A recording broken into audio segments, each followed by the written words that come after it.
Now we'll create more complex formulas using multiple operators, cell references, and functions.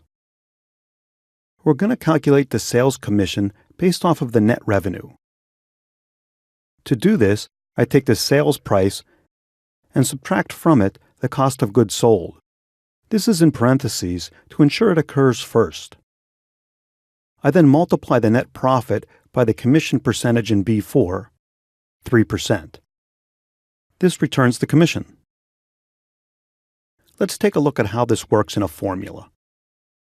Because the cell references are in parentheses, first the cost of goods sold is subtracted from the sales price. This returns a net profit of $3,200. This is then multiplied by 3%, returning a commission of $96. Now we're going to determine the weighted scores for students. By weighted scores, I mean that different tests account for a different percentage of the student's final grade. Test 1 and 2 each account for 10%, and the midterm and final test each account for 40%. To do this, I multiply the Test 1 score for Bob by its weight. I press F4 after I select the weight value in B3 so that when I copy the formula, the weight for Test 1 will always remain cell B3. This is referred to as absolute cell reference.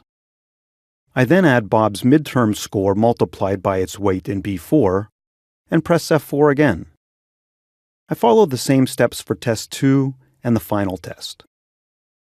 To copy the formula, I click the cell, put the mouse pointer over the bottom right-hand corner of the cell until I get a black plus sign, click the left mouse button, and drag the border to the right. Here are the weighted scores for the students.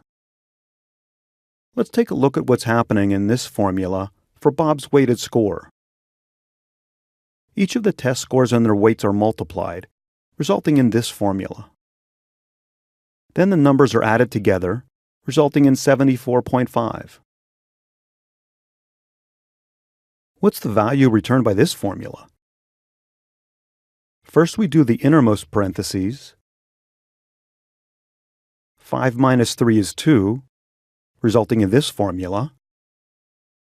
Next we do the remaining parentheses.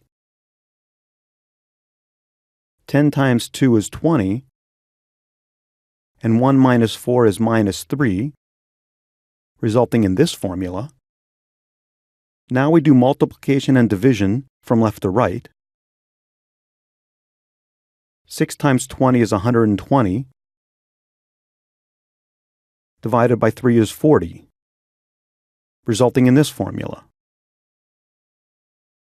Lastly, we do addition and subtraction from left to right. 4 plus 40 is 44, minus 3 is 41. You can use functions and formulas with multiple operators, including nested parentheses. Functions and cell references are evaluated and treated as the resulting numbers. The parentheses that follow a function name act only as a container for the function's arguments, such as numbers or cell references, and don't affect the order of operations in a formula. Let's take a look at what's happening in this formula. The functions and cell references are evaluated, resulting in this formula. The operations in parentheses occur first, resulting in a formula of 12 minus 3, and this is 9. Now you've got a pretty good idea about how to do basic math in Excel. Of course, there's more to learn, so check out the course summary at the end, and best of all, explore Excel 2013 on your own.